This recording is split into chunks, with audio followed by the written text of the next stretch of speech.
Oke teman-teman, Assalamualaikum warahmatullahi wabarakatuh. Kali ini kita akan nyoba pendekatan yang berbeda nih, pendekatan yang lainnya. Namanya juga PBB sektor lainnya. Jadi kita nyoba pendekatan yang berbeda pada pertemuan kita kali ini. Oke, pertama-tama kalau kita membahas PBB sektor lainnya, kita akan melihat mengenai ketentuan di Undang-Undang PDRD terlebih dahulu. Di Undang-Undang PDRD diatur bahwa yang namanya objek PBB P2 itu adalah bumi dan bangunan, kecuali yang digunakan untuk kawasan perkebunan, hutan, dan juga pertambangan.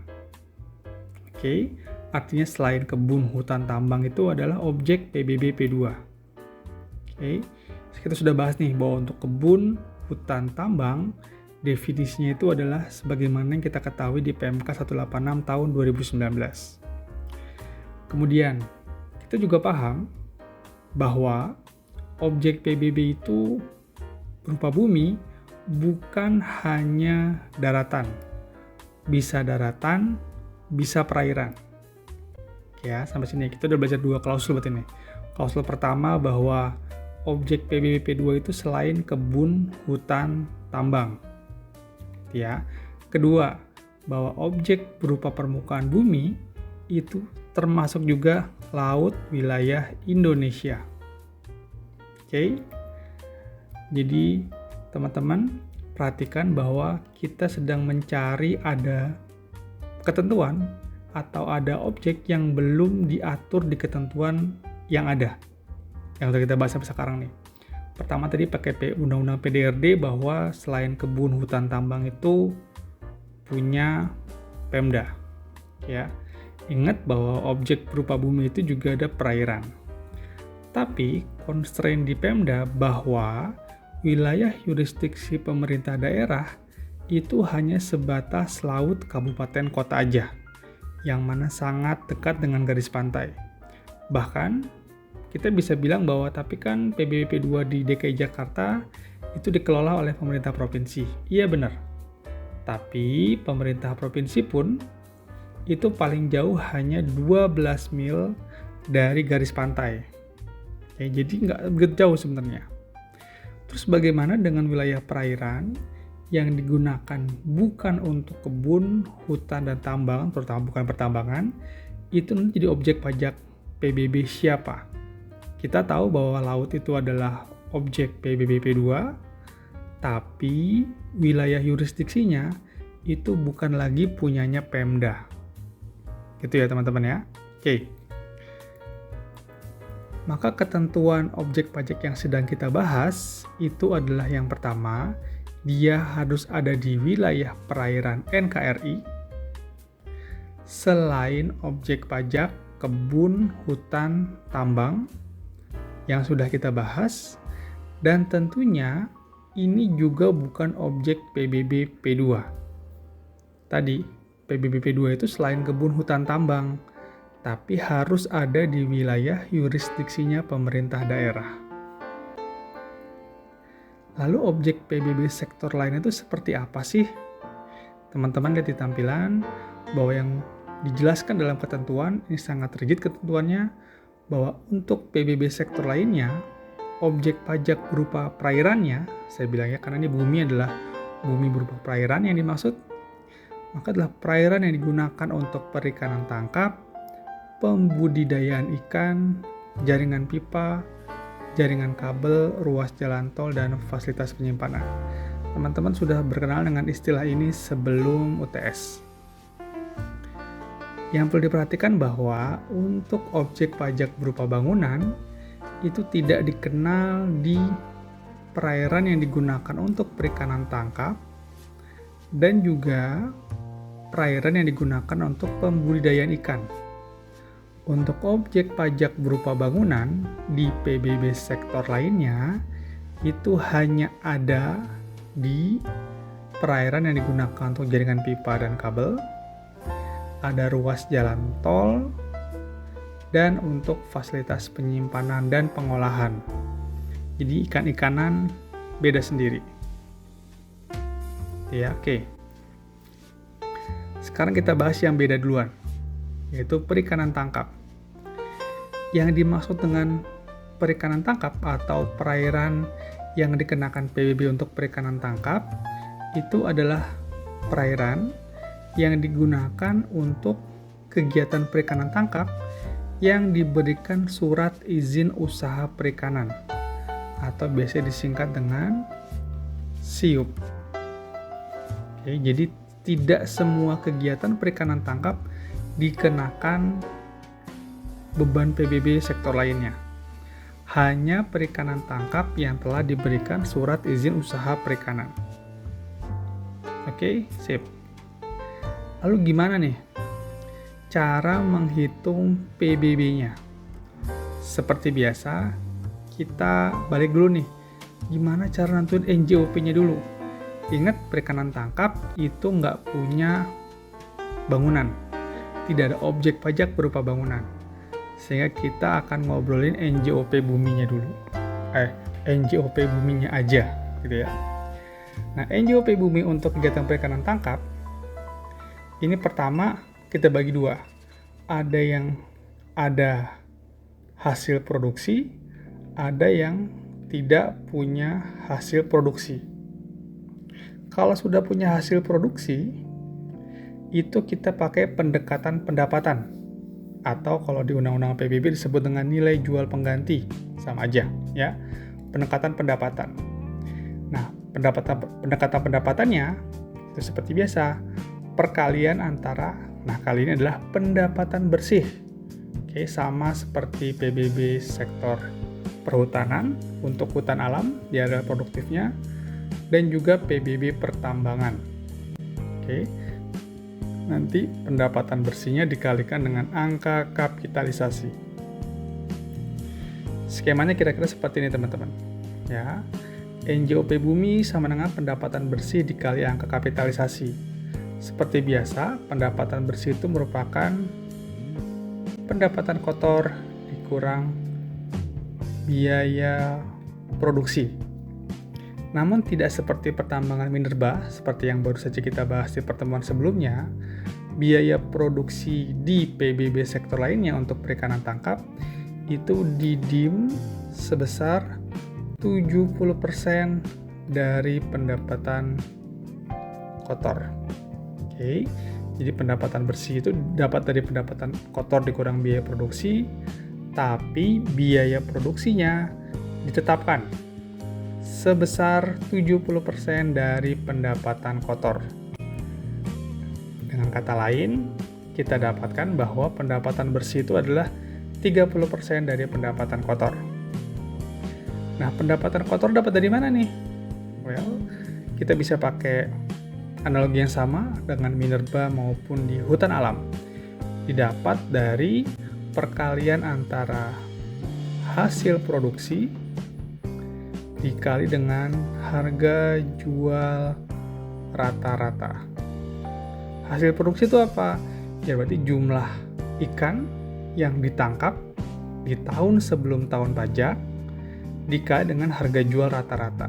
Nah, di PMK 186 sebenarnya tidak dibahas secara detail nih bagaimana atau apa definisi dari harga jual rata-rata. Tapi kita bisa pakai definisi di PMK 186 mengenai harga jual rata-rata di PBB pertambangan minerba, yang artinya adalah jumlah penjualan selama setahun sebelum tahun pajak dibagi dengan volume penjualan. Yaitu dia definisi harga jual rata-rata. Sedangkan untuk angka kapitalisasinya, untuk PBB sektor lainnya di perikanan, baik perikanan tangkap maupun pembudidayaan ikan, itu adalah 10. Ya, jadi beda-beda semua angka kapitalisasinya ya, dari hutan alam, migas dan pabum sama ya, mineral, batu bara, dan terakhir kita ketemu dengan angka kapitalisasi untuk PBB sektor lainnya, subsektor perikanan tangkap dan budidaya ikan. Terus gimana nih kalau ternyata pada tahun tersebut belum ada ikan yang ditangkap, atau si perusahaan atau si wajib pajak belum berhasil nih mendapatkan ikan. Oke. dikasih ketentuan bahwa untuk NJOP bumi yang dalam perikanan tangkapnya yang nggak punya hasil produksi, itu ditetapkan bahwa NJOP buminya Rp 140 per meter persegi. Oke, berarti kan teman-teman beda sedikit ya. Kalau di pertambangan, permukaan perairannya adalah sebesar 11.458 per meter persegi. Tapi khusus untuk perikanan tangkap yang tidak ada hasil produksi, NJOP bumi per meter perseginya dikasih sebesar 140 per meter persegi. Khusus untuk ikan-ikanan. Oke. Berikutnya adalah bagaimana menentukan luas bumi perairan. Susah pengawasannya. Ya, kalau kita bilang berapa luas perairan yang dimanfaatkan oleh pengusaha perikanan, perusahaan penangkapan ikan, itu susah. Siapa yang mengawasin kapal berlayar dari titik satu ke titik lainnya itu berapa luasnya selama setahun? Oke, itu tidak mungkin.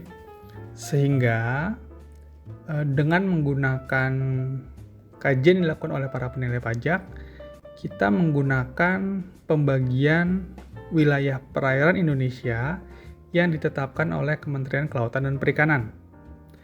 Kementerian KKP membagi perairan Indonesia yang berhubungan dengan kegiatan penangkapan ikan atau dalam rangka mengatur penangkapan ikan ke dalam 11 wilayah pengelolaan perikanan.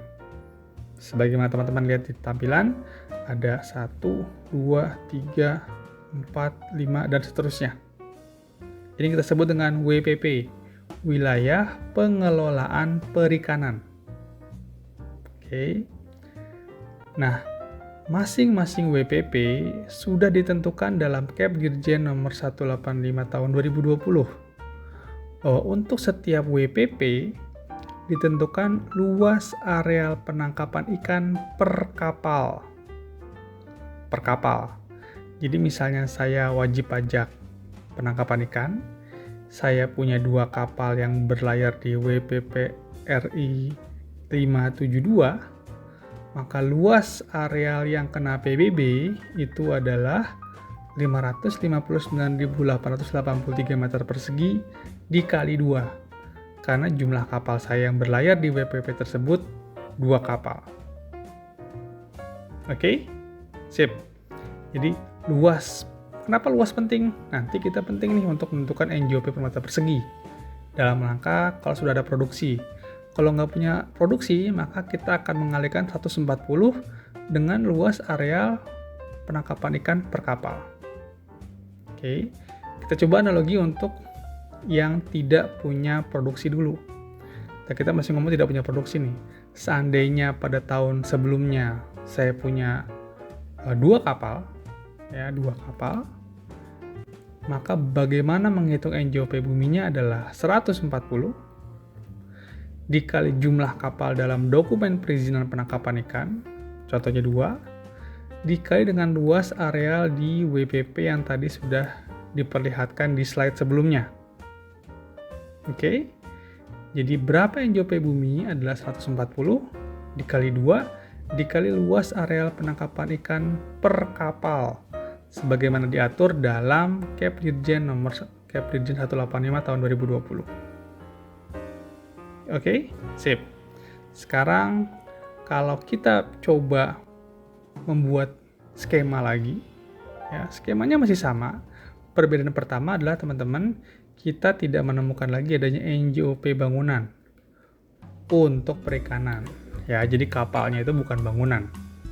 Yang akan kita kenakan PBB hanya permukaan perairan yang dimanfaatkan untuk kegiatan penangkapan ikan. Oke, selesai dari atas sampai bawah. Semuanya sama, yang berbeda hanya adanya NJKP sebesar 20%.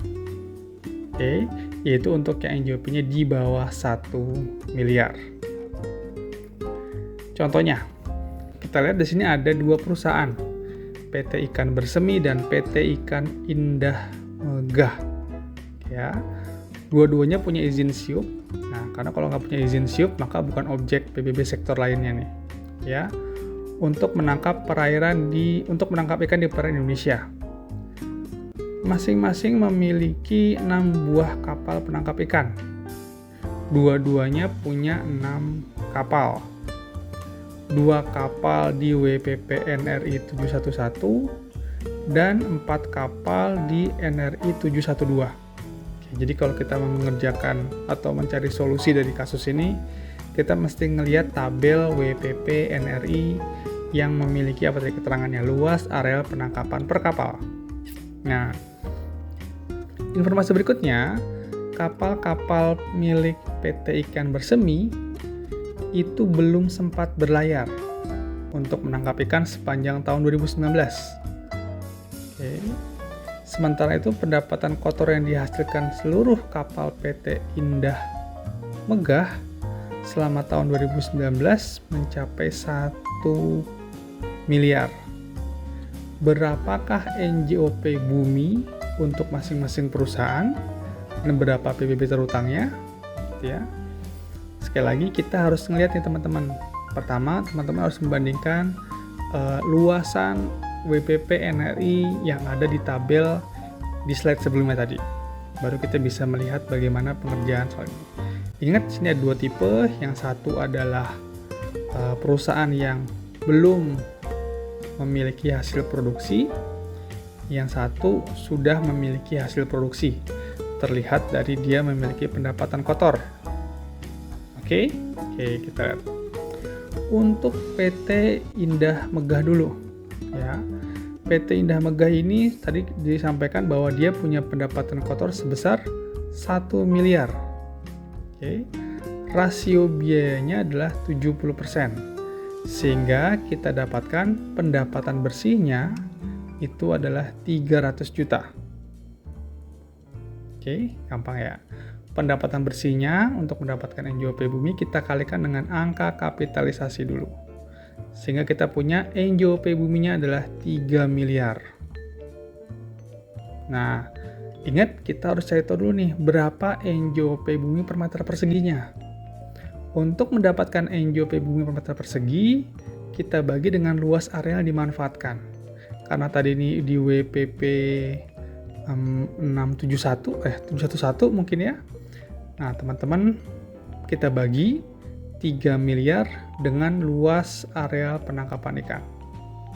Oke, kita dapat bahwa NJOP Bumi per meter perseginya adalah sebesar Rp690. Tentu saja ini udah hasil pembulatan.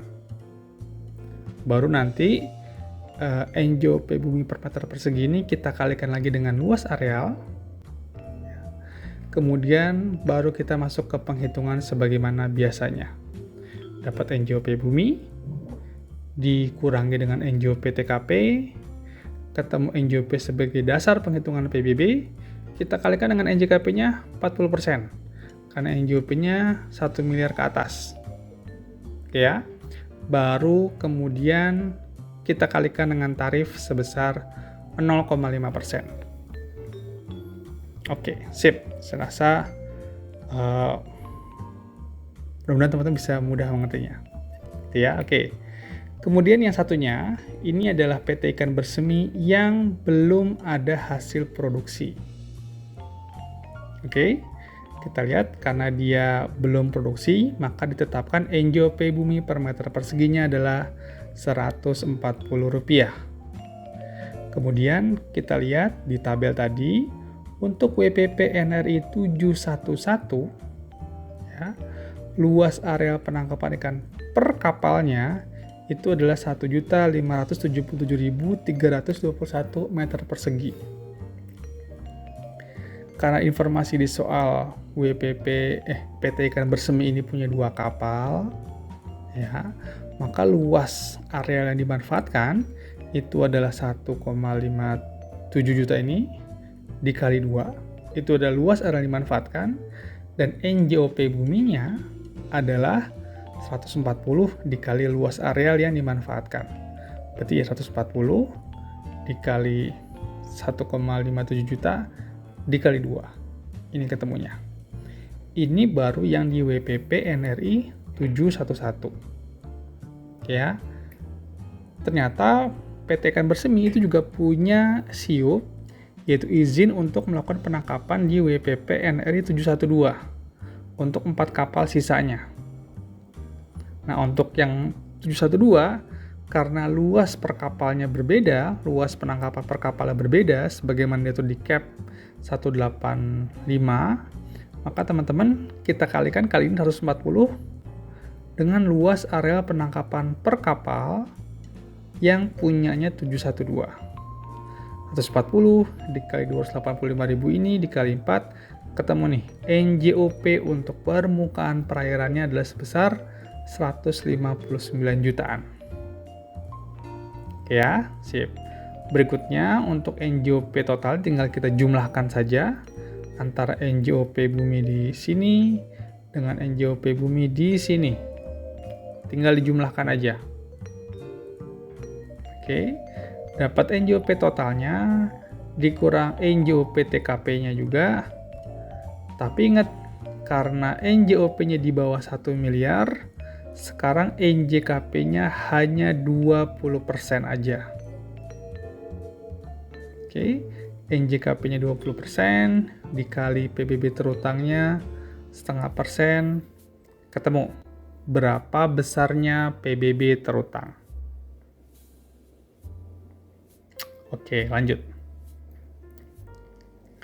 Yang kedua, yaitu subsektor pembudidayaan ikan. Relatif sama teman-teman. Bedanya adalah kalau tadi ikannya ditangkap, yang ini ikannya diternakin, ya, dibudidayakan. Masih menggunakan dokumen berupa siup, ya, dan masih menggunakan konsep luasan sesuai dengan yang ada di siup. Perbedaannya hanya satu berlayar, yang satu tidak berlayar. Penghitungannya pun masih sama, ya. Ketika kita mau menghitung berapa NJOP bumi untuk yang sudah ada hasil produksi, itu tetap menggunakan pendekatan pendapatan. Oke, pendapatan bersih dikali angka kapitalisasi. Angka kapitalisasinya pun masih 10. Ya. Jadi skemanya masih sama. Di mana biaya produksinya itu pun masih menggunakan DIM, yaitu 70% dari pendapatan kotor. Sehingga karena biayanya 70%, otomatis pendapatan bersihnya adalah 30% dari pendapatan kotor. Untuk subsektor pembudidayaan ikan yang juga tidak terdapat hasil produksi, teman-teman, itu juga menggunakan cap Dirjen Pajak. Lagi ada anomali lagi untuk NJOP per meter persegi untuk permukaan perairan. Ya, kali ini kita nggak pakai 11.458, tapi pakai 140 per meter persegi.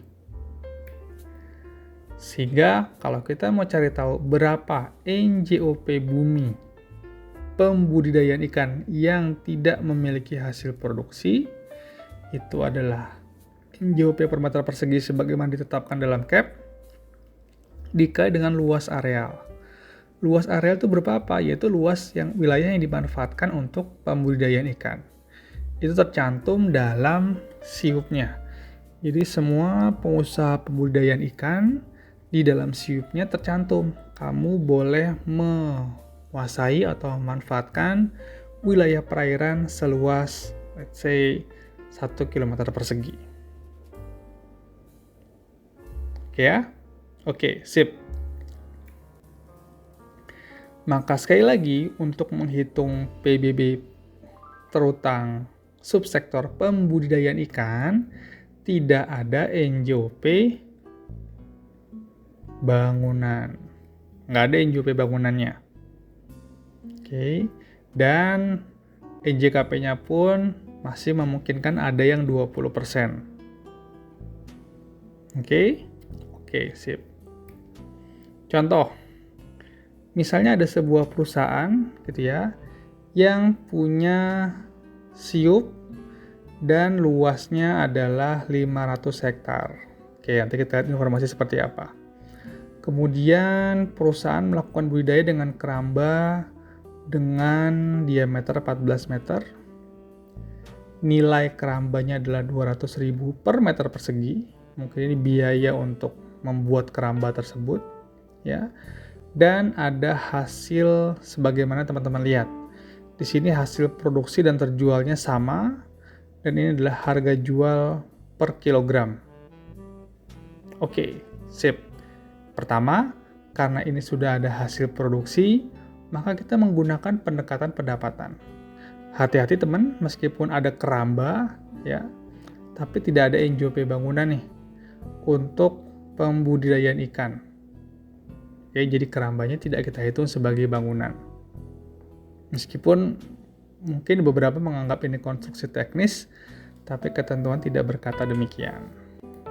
Sehingga pertama, kita cari berapa pendapatan kotor dari si perusahaan. Ya, kita cari dari hasil yang terjual 5 ton, nyata 5.000 kg, kita kalikan dengan harga jual. Karena hasil produksi dan harga dan hasil terjual sama, sehingga saya memotong prosedur untuk menghitung harga jual rata-rata karena nanti hasilnya sama. Teman-teman bisa coba sendiri di otak-atik. Maka dari penghitungan tersebut ketemu bahwa pendapatan kotornya adalah sebesar 1.110.000.000. Ya, oke. Kemudian untuk mendapatkan berapa NJOP-nya, yaitu merupakan implementasi dari pendapatan, di mana kita cari dulu berapa pendapatan bersihnya. Pendapatan bersihnya itu adalah pendapatan kotor dikurangin biaya produksi, di mana biaya produksi itu adalah 70% dari pendapatan kotor. Dapat nih pendapatan bersihnya. Ya. Setelah pendapatan bersihnya dapat, kita kalikan dengan angka kapitalisasi. Angka kapitalisasinya masih 10, teman-teman. Sama dengan perikanan tangkap. Kita dapat hasil perkalian sebesar 3,3 miliar. Jangan lupa, kita tarik dulu nih berapa NJOP bumi per meter perseginya. Oke, sehingga kita bagi hasil perkalian ini dengan luas areal dalam siup. Karena luas areal dalam siup itulah yang disebut dengan areal yang dimanfaatkan. Dapat NJOP bumi meter persegi hasil pembulatannya adalah sebesar Rp660, sehingga NJOP yaitu merupakan NJOP bumi per meter persegi hasil pembulatan dikali dengan luas lagi, ya, itu hasilnya 3,3 miliar. Selanjutnya udah gampang, ya, 3,3 miliar dikurang 12 juta, kemudian dikali dengan 40% dan seterusnya sampai ketemu berapa besarnya PBB terutang yang masih harus dibayar. Oke, sip.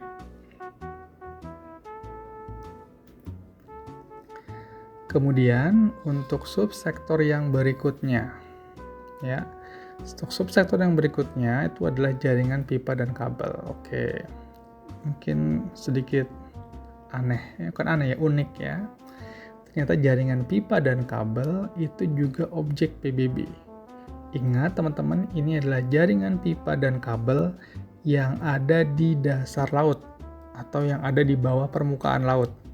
Bukan jaringan pipa dan kabel yang teman-teman lihat di komplek perumahan teman-teman. Oke ya, ini jaringan pipa dan kabel yang ada di perairan NKRI. Ini ilustrasinya bahwa di perairan kita itu melintas jaringan pipa, biasanya untuk jaringan pipa gas, untuk mengantarkan gas dari tempat pertambangan sampai ke tempat penjualan mungkin. Dan juga banyak berseliweran kabel-kabel nih di bawah laut kita. Ya, berseliweran kabel-kabel. Ya. Nah, kabel-kabel ini itu kenapa jadi objek PBB? Karena mereka, para penyelenggara, para penggelar kabelnya itu, mereka punya hak eksklusif. Ya, hak eksklusif untuk memanfaatkan perairan Indonesia. Sehingga hak eksklusif tersebut dikenakan PBB. Gimana cara ngitung PBB-nya? Ingat, sekarang ada NJOP bumi dan NJOP bangunan. Untuk NJOP Bumi itu ditetapkan dengan Cap Dirjen Pajak. Ini balik atau sama dengan ketentuan di PBB Pertambangan bahwa untuk bumi perairan yang dimanfaatkan dan menjadi objek PBB PBB P5L, PBB sektor lainnya, itu ditetapkan sebesar 11.458 per meter persegi. Sama ya dengan PBB Pertambangan. Oke. Kemudian dikalikan dengan luas yang mana nih? Nah, luas yang akan kita kalikan dengan NJOP bumi per meter persegi itu adalah luas yang dimanfaatkan yang berupa panjang dikali 2 kali diameter. Gimana nih? Misalnya ini ada pipa atau kabel teman-teman, gitu ya. Ini ada pipa atau kabel. Oke, saya nggak bisa gambarnya, ya. Misalnya ini diameternya adalah 2 meter. Oke, maka berapa luas wilayah yang dimanfaatkan itu selain panjang diameter ini, itu juga wilayah di sekitarnya. Di kanan kirinya itu juga dianggap objek PBB. Kenapa? Karena di sebelah kanan kirinya itu dia juga tidak boleh dimanfaatkan oleh orang lain. Sehingga menjadi area yang dimanfaatkan oleh si penggelar kabel atau pipa itu adalah sesuai dengan penampang kabelnya, diameternya, dan di sebelah kanan kirinya. Oke, jadi kita dapat luasan panjang kabel dikali 2 kali diameter. Oke, sip. Rasa tinggal kalkulator aja nih yang bermain. Oke ya. Untuk penghitungan PBB terutangnya, ingat tadi NJOP bumi kita sudah dapat 11.458 dikali dengan 2 dikali diameter kali panjang, ya. NJOP bangunan seperti apa? Seperti biasa, dia menggunakan pendekatan biaya. Biaya yang mana? Biaya untuk membangun si jaringan pipa atau jaringan kabel tersebut. Oke, jadi selain perikan-ikanan, gitu ya, itu ada NJOP bangunannya. NJOP bumi menggunakan Cap Dirjen Pajak sebesar 11.458, sedangkan untuk NJOP bangunan menggunakan pendekatan biaya. Oke, lanjut. Yang nggak kalah aneh, gitu ya, yaitu objek berupa ruas jalan tol, teman-teman. Sekali lagi, ini bukan jalan tol Jagorawi, bukan jalan tol yang buat mudik, Brexit itu bukan. Ya, ini adalah jalan tol yang ada di atas permukaan laut. Oke. Nah, bagaimana nih? Kita sudah tahu bahwa yang menjadi objek itu adalah jalan tolnya dan permukaannya itu adalah luas permukaan perairan yang dijadikan atau yang dimanfaatkan secara eksklusif. Untuk NJOP bumi per meter persegi itu masih sama ketentuannya dengan jaringan pipa, yaitu ditetapkan dengan Cap Dirjen Pajak sebesar 11.458 per meter persegi. Masih sama. Perbedaannya terus dikaliin dengan yang mana nih? Kalau tadi pipa dan kabel dikalikan panjang kali 2 kali diameter, bagaimana dengan ruas jalan tol? Oke, teman-teman. Untuk ruas jalan tol, 11.458 per meter perseginya itu akan dikalikan dengan jumlah luas dari pondasi atau tapak yang menempel. Jadi misalnya ilustrasi seperti gambar yang di sebelah kanan ini, maka dikalikan dengan ada berapa nih luasan tapak yang menempel pada permukaan. Berapa luasnya? Nanti itu dia yang dikalikan dengan 11.458. Kenapa nggak sepanjang jembatannya? Kenapa nggak sepanjang jalan tolnya? Karena meskipun di atas ada jalan tol, di bawahnya ini masih boleh dilewati oleh orang lain. nelayan, kapal tanker mungkin. Artinya di bawah jembatan, di bawah jalan tol tidak ada hak eksklusif atas perairan tersebut. Sehingga yang dikenakan PBB atau luas area yang dimanfaatkan itu hanya luas pondasinya saja. Oke, luas tapaknya saja. Ada berapa tapaknya? Luas tapaknya berapa? Itu yang dikalikan dengan 11.458 per meter persegi. Oke. Yang terakhir, ya, yang merupakan objek yang baru saja ditetapkan sebagai objek PBB P5L, baru saja ditetapkan sebagai objek PBB sektor lainnya per 1 Januari 2020. Itu adalah fasilitas penyimpanan dan pengolahan, teman-teman. Oke, dia bisa datang dengan berbagai nama, bisa FSO, FPS, FPU, dan seterusnya. Ya, intinya dia apa sih nih? Nah, sebenarnya intinya ini adalah bangunan terapung gitu ya, yang menetap di suatu titik selama periode tertentu. Oke ya. Jadi dia memenuhi ketentuan bangunan karena dia konstruksi teknis dan dilekatkan secara tetap. Nah, tetapnya berapa? Untuk periode tertentu. Meskipun dia terlihat seperti kapal, tapi bisa didefinisikan sebagai bangunan. Ya. Bagaimana dengan penghitungan PBB terutangnya? Untuk NJOP bumi, kita masih menggunakan ketetapan yang sama, yaitu bahwa untuk NJOP bumi itu adalah 11.458 per meter persegi. Ya, dikalikan dengan yang mana? Dengan luas perairan yang dimanfaatkan. Nah, misalnya segini nih. Nah, misalnya, maka PBB untuk menghitung PBB-nya itu adalah 11.458 dikali dengan luas perairan yang dimanfaatkan. Karena mereka akan meminta izin dari Kementerian Perhubungan terkait dengan luasan areal permukaan air yang dimanfaatkan untuk kegiatan FSRU ini. Oke, teman-teman. Jadi 11.458 dikali dengan luas areal perairan yang dimanfaatkan. Tentu saja fasilitas penyimpanan ini juga ada NJOP bangunan. NJOP buminya masih pakai 11.458 dikali dengan luas yang dikenakan PBB, area dimanfaatkan. NJOP bangunannya masih menggunakan pendekatan biaya. Kalau saya tadi lupa menjelaskan di jalan tol pun seperti itu. NJOP buminya adalah 11.458 dikali luas area yang dimanfaatkan, dan juga ada NJOP bangunannya. Oke, jadi untuk merekap gitu ya apa yang sudah saya bahas tadi. Yang pertama, bahwa untuk PBB sektor lainnya itu dibahas atau ditentukan secara rigid, itu bahwa objeknya adalah 1. Perikanan tangkap, 2. Pembudidayaan ikan, 3. Jaringan pipa, 4. Jaringan kabel, 5. Ruas jalan tol, dan 6 adalah fasilitas penyimpanan.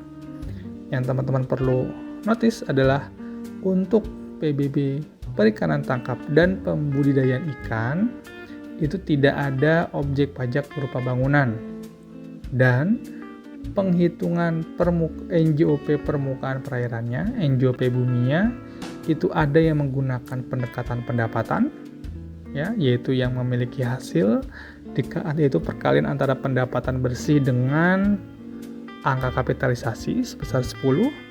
Sedangkan kalau tidak ada hasil produksi, itu ditetapkan bahwa NJOP per meter perseginya adalah 140 per meter persegi. Ini agak berbeda ya teman-teman. Kemudian untuk PBB sektor lainnya, subsektor jaringan pipa, jaringan kabel, jalan tol, dan fasilitas penyimpanan, NJOP per meter persegi untuk perairannya adalah 11.458 per meter persegi. Sama dengan untuk NJOP di PBB pertambangan. Nanti yang berbeda adalah pengalinya, yaitu luas area yang dimanfaatkan. Antara jaringan pipa, kabel, dan FSRU, FPU, FSU tentu saja berbeda. Dan kali ini mereka juga memiliki objek PBB berupa bangunan yang dihitung menggunakan pendekatan biaya. Oke, serasa pembahasan mengenai sektor lainnya untuk sementara saya cukupkan sampai di sini dulu. Terima kasih teman-teman. Assalamualaikum warahmatullahi wabarakatuh.